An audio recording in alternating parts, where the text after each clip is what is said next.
Beetle came out back in August, but I was unable to post my review of the film on my YouTube channel. So I better late than never, right? It's the end of the it's December and the year's almost finished, so gotta get all my reviews out. So anyway, this movie came out, and I, Marvel has been killing it with their movies all the way up until 2019 with Avengers Endgame and Spider-Man Far From Home. And then 2020, the COVID pandemic happened, yada yada. And then Marvel and DC came back with starting with um, James Gunn's Suicide Squad, which I love. I love. I loved James Gunn's Suicide Squad, and but I feel like ever since Black Adam, DC has been struggling with their movies. They have been there's so much drama and controversies surrounding DC, and Shazam 2, Black Adam. I thought it was so over the top, but I enjoyed that movie. I really had a fun time. You know what? I had a good time. I had a really good time watching Black Adam, even though it was way over the top and it felt like it belonged in the 1990s. And it was ridiculous. And it was like seriously ridiculous. But, and then, this year we have let's think, all right, let's recap all the DC movies of 2023. We had Shazam 2, which I thought was a disappointment. And then you have The Flash, which I liked better than Shazam 2, but it was still a disappointment overall. And both of those movies were, I believe, they didn't even break even at the box office. I believe they were both, even especially The Flash, they were both box office bombs, including Black Adam. I think Black Adam was also a box office bomb. Even Dwayne Johnson could not make over, could not make enough money at the box office. But DC has been struggling. But here we are with Blue Beetle. I did see the trailers, and let me tell you that I went into this movie I saw the trailers, and I was thinking to myself, this looks so stupid. I like legitimately. I thought to myself, and I said to myself, this looks stupid. Like the budget looks very low. It looks like some Nickelodeon teen, like Disney Channel movie, like original movie. Like it belongs on HBO Max. Well, because it's Warner Brothers and DC, it belongs on HBO. It should be straight to HBO Max, or now just Max, rather than in theaters. But whatever. But then I heard that people like this movie. And then I heard really, critics gave a lot of positive reviews, about this movie, and I was like, really? And I saw the Rotten Tomatoes score, and it was a very good score, and it was a very nice score. I believe if I type here, it's 78% on Rotten Tomatoes. It's a certified fresh on Rotten Tomatoes. It's 78 as of now percent on Rotten Tomatoes. It is certified fresh. And then I heard that Blue Beetle was going to be available on Max, was going to be available to watch on Max, and I read an article, I read somewhere on YouTube that it was the number one most streamed movie or film on Max, on the streaming service, which is great because let me tell you, here's my review for this movie.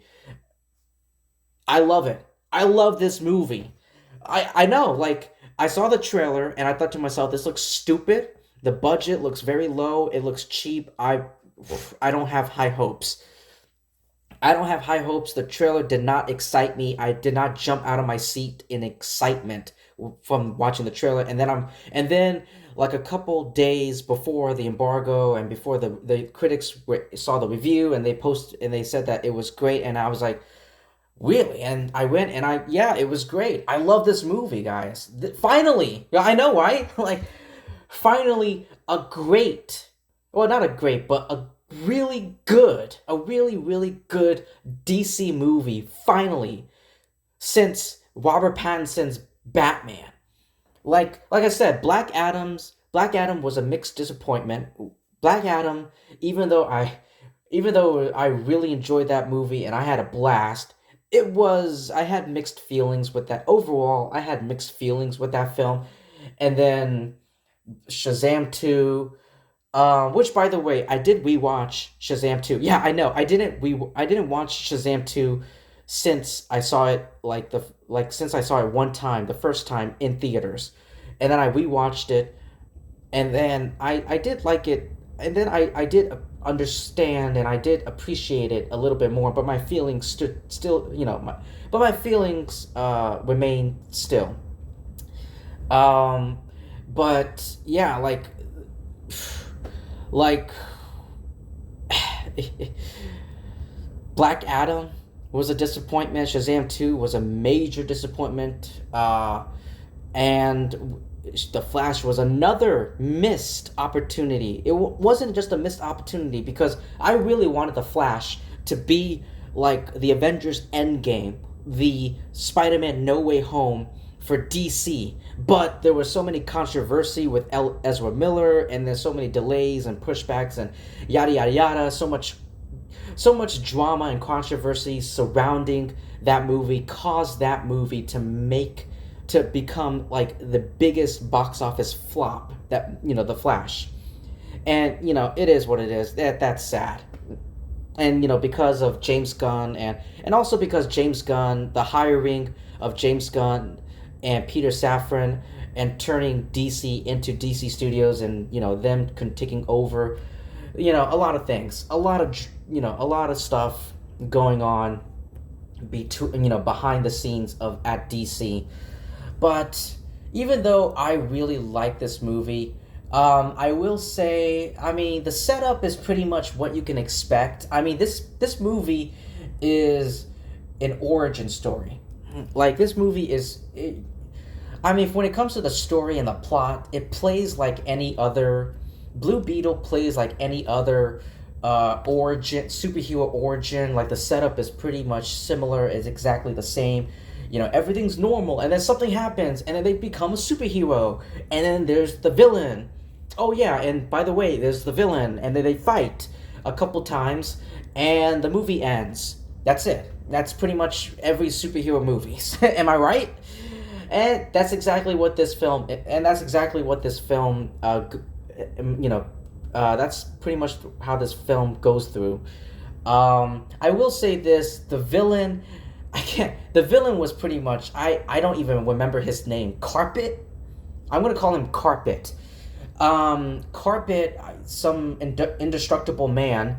The indestructible man. I did not know. I don't know. I mean, I didn't read a lot of Blue Beetle comic books. He was my favorite character coming from, the Teen Titans animated movies, and Young Justice, and also Injustice 2. So that's where a lot of DC fans might know Blue Beetle from, Jaime Reyes. Zolo, I don't know how to pronounce his last name. I heard he's from Cobra Kai, a show I did not watch, but I heard. Excuse me. But he's great. He's great. He brings so much energy and charisma and into this role of Jaime Reyes, of Blue Beetle, and he did a great job. Unfortunately, it is a shame. It is such a shame that this movie is another box office bomb. Like like Shazam 2, The Flash, and Blue Beetle, and are all DC films that came out this year are all box office bombs. It's such a shame, but it is what it is.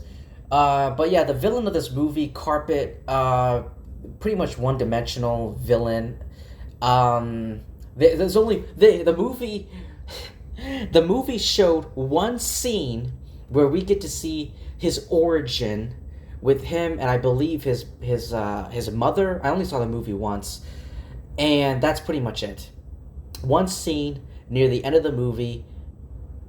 That's it. And the rest of the movie and the rest of the 2 hour movie is just focused on Blue Beetle and his family. And speaking of his family, I do know a lot of people did not like his sister. Um, I think that's his. Yeah. Did not like his sister, Blue Beetle's sister, and some people thought I watched some reviews of of this film, and they said that Blue Beetle's sister, Jaime's sister, can come off as annoying or irritating for some people. For me, after watching the movie, I mean, like I said, I only saw the movie once, but I can definitely understand that. Excuse me, when she, um, is not making any jokes. Like when she makes a joke, when she's being funny and making jokes and cracking jokes, I don't think she's funny. None of the jokes she says made me laugh. But when she is serious, but when she's serious, when she takes things very seriously and, in a very dramatic scene, I love her character. That's when I start loving her character. So I don't like her character when she starts making jokes. Um, so yeah. Um, but yeah, two biggest standouts from this movie is George Lopez, who I have not seen George Lopez since that Dora the Explorer movie. For me, for me, since that Dora the Explorer movie, um, and but here he is, and George Lopez plays Blue Beetle's uncle, who's a conspiracy theorist in this film, uh, and the shit that he says in this movie is actually really funny.